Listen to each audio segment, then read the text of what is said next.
Yo, what's up? This your boy LB coming to you with a new podcast called Real Atlanta Sports Talk, and I got my co-host with me, longtime friend, longtime partner, longtime buddy, known this guy since fourth grade. Somebody that I look at like a family member that I truly love. My homeboy Tim. What up, Tim? What up? What they do, man. What's going on? So, yeah, we just want to come and talk to the people right quick about, Atlanta sports. Being an Atlanta fan, it's real tough out here in these streets, man. Extra tough, man. Been let down too many times. But, hey, you still got to have that little hope, though. Gotta keep it, man. We go way back. We fans from way back, to the 90s, man. Every Atlanta team you can think of, we down with the Hawks, we down with the Falcons, we down with all of that. Now we got Atlanta United in the city, too, man. So now they brought us a chip before the Falcons did. They done brought us a chip, though, so I ain't mad at them. They brought us a chip. Hey, we got our first one, man. Atlanta United. They ain't even been, a team for a whole, ain't even been 5 years. Man, ain't even been in 5 years. I walked in the building, just handed over a chip. Like, here y'all go. Right. True, what's your earliest memory of a Falcons, being a Falcons fan, though? I remember back, 98, the year they went to the Super Bowl, I was in elementary. So I think that what really got me on, but I probably was a fan before that, too. The tickets used to be cheap because they was trash. So my dad used to take me to a whole bunch of games when I was younger. So I grew up, thinking like, damn, ain't no other team out there, so this is the only team I'm going to support. So if anything, I'm going to blame my dad. I'm going to blame my dad for making me a Falcons fan because I didn't know anything about it. It's crazy because they got the same story, man.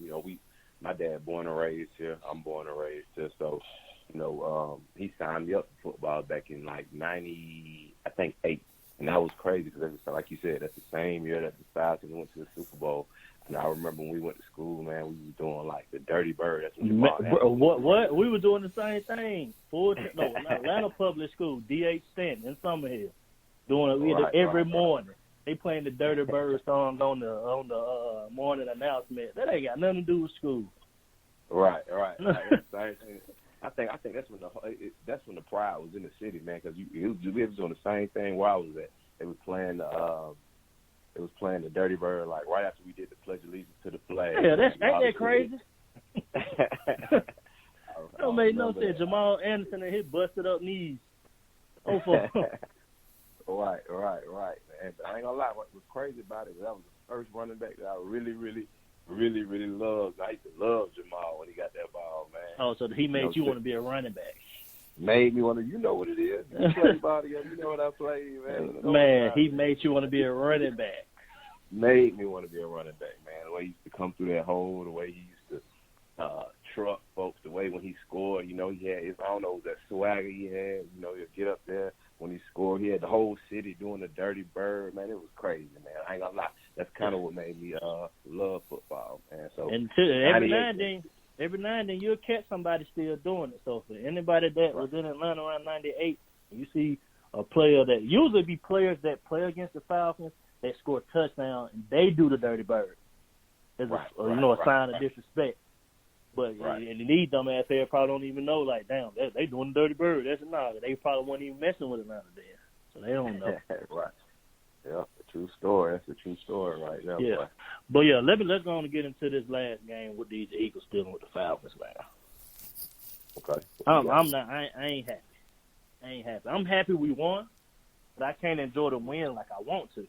Because you gotta realize they had two receivers that went down with Deshaun Jackson and Alshon Jeffries. So they was playing hurt, playing down or whatever. So I feel like if a team down, Falcons go ahead and put your foot on their neck and go on and, run that scoreboard up. We never can win, get the lead and be chill and go ahead and cruise to this victory. When Julio Jones scored the touchdown that Matt Ryan threw, I think they put him up 17-3. I'm laying in the bed. I'm like, I can't even enjoy the game. You want to be happy because, your boy just scored. Shout out to Julio. He just scored, but you already know what's getting ready to come around third quarter, fourth quarter. You already know what their life's like. So let's tell them how you feeling about the game. I'm gonna be real, man. It's crazy, and I guess we both relate, and I guess we both kind of on the same page because we've been Falcons fans and Georgia fans for years. But you're right, man. Like it's really never over until that clock says 0-0-0. And the thing is, you know, I hate bringing this up because it's still kind of in my heart, but it still hurts to this day. But you better don't you do it. Don't bring that. Don't you do it. So we're going to have to square up. Cause don't even do it. I don't even talk about it. I don't even like to talk about it. Don't you do it. So you just keep it pushing. Keep it pushing. You know exactly what I want to say, man. But I ain't even going to bring it up. Everybody who's listening, you know what I'm talking about. But you know with the Falcons, you cannot get hype. You cannot dance. You can't cheer. If you had a bet on the game, you can't start talking mess until the clock says 0-0-0 because we still hurt to this day, and I ain't even gonna say what it is. Y'all know what it is. To this day. He told me he don't want me to say it, but y'all know what I'm talking about, and you can comment. Man. You can comment. But how you feel though? You had a whole Super Bowl because you invited me over to your spot. Y'all had a whole little shindig. It was real nice. Right. Man. Right. We just knew we was in that thing. Hype. We just knew, but we finally got us one. Right. Nah. Man, that was crazy, man. That was a heartbreaker. You know what I'm saying? I ain't gonna go too deep into it. Everybody know what I'm talking about. If you don't know what I'm talking about, you can comment on the video. You can tell me what I'm talking about. But I know you know what I'm talking about. Don't do it. Don't listen to him. We ain't trying to go back down memory lane. But we got the Colts coming up this week, and the Colts they're ranked number 10 against the pass and 21st against the run. So I'm thinking we need to get this ground game going. You know, I need the Freeman to go ahead and step it up. Like we gave him, you know, that lead back position to go ahead and take over. You don't really have nobody threatening him behind Coleman out of San Francisco. So to me, he really ain't been playing up to par. You know, as a person that we trusted on taking that role over because you down there set out the whole year. Well, you know what? I do want to say one thing about that. Let me say this about that. And I know a lot of people are saying that sometimes I read the comments on, you know, when the Falcons post things, and a lot of people are saying that Freeman's not back, he's not the same. And that may be true. That may be true. But I will say this. If you look at Dirk Cutter's scheme, even when he was here the first few years and he left and now he came back, if you look at it, they kind of got the same scheme that he had when he first came. And the problem is I think it's almost catered to the pass. And if you look at the runs that they do run, it's like it's almost that same little toss. So they're trying to hurry up and get outside. So I feel like a good defensive coordinator, they will kind of notice that, and that's kind of hard for Freeman just to kind of take off and do what he want to do. And everybody already know, like, all right, let's look for the toss, let's look for this little outside play. Sometimes I do feel like we need to kind of switch it up a little bit on the run plays. You know, catch people off guard, do something a little different. You got to have that balance. The run gonna open up the pass. The pass, right. It's just they go coincide with each other like that. So hopefully we can get this thing going this week.